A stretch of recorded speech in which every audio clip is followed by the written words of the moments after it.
Oh, there will be some of this sentiment around the league, certainly from fans in Oklahoma City. Paul Pierce with some cheeky words for Kevin Durant as he exits the Thunder on his way to Golden State.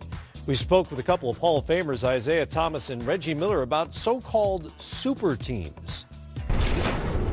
When you're talking about winning championships and you're talking about competing against, the opponent, and I'll take myself back to when we had to compete against the Celtics and try to dethrone the Celtics.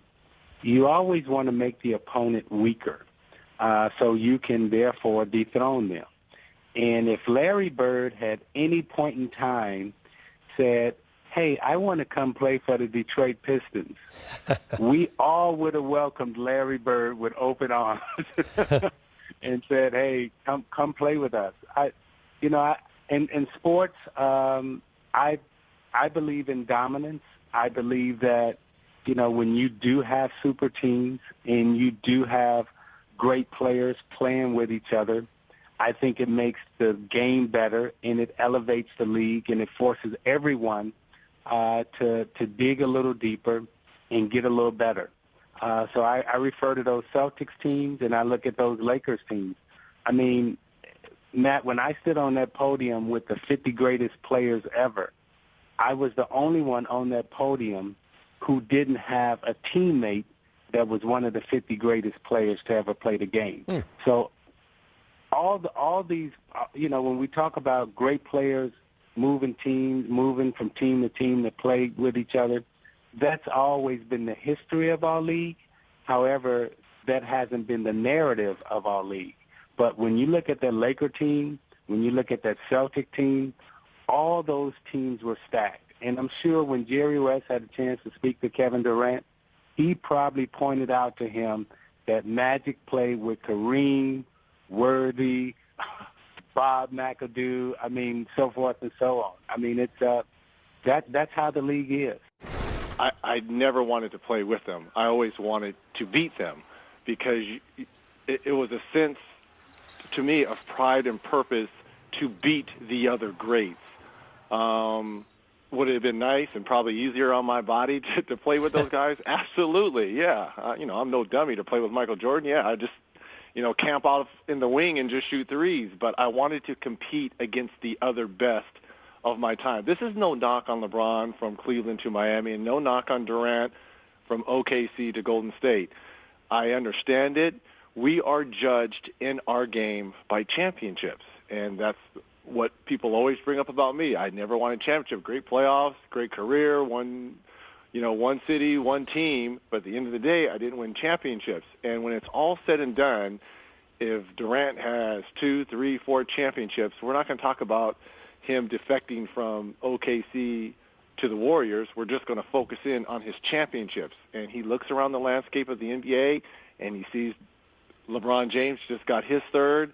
And what I'm really curious about, if the Warriors had won, being up 3-1 and had won the championship, being back-to-back champs, would he have made this decision? I think the Warriors being up 3-1, getting punched in the chin, and losing in 7 games, it made them look very vulnerable.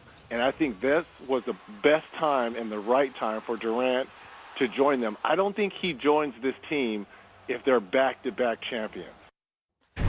Here's what Golden State's super team looks like right now, and with months to go before they need to finalize the roster. But it's a pretty good group. 4 All-Stars in the starting lineup, the last 2 MVPs with Curry and Kevin Durant. It's interesting you hear the opinions on these so-called super teams. And Isaiah's point is well taken.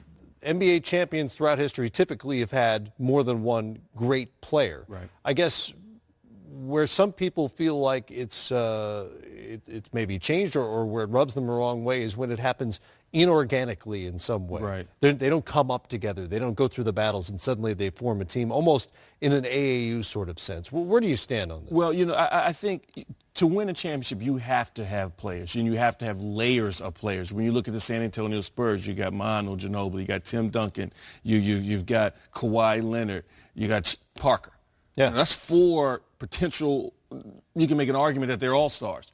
So you need the talent to be there. The problem seems to happen when the player decides that this is where he wants to go. And I'm trying to figure out, why is that a problem? If a GM were to make the move strategically and move the chess pieces and acquire a certain player in a certain way, we say, oh, that's great. The GM is brilliant. Way to go. It's a power shift. But now the players are now moving the pieces and saying, you know what? I'm not going to let you tell me where I have to go. I want to go over here. LeBron says, he gets with the players and figures out a way, look, we're going to all end up in Miami. Why is it a problem when the players start to be the ones to make the moves? Why are we, from a public standpoint, viewing it as problematic? If a GM, if an owner had made this same decision, we would call him brilliant. To have the power and the money now, as we're seeing this free agent That's right. So times are well. changing, and I think we need to change our thought process with a lot of this. All right, more ahead here.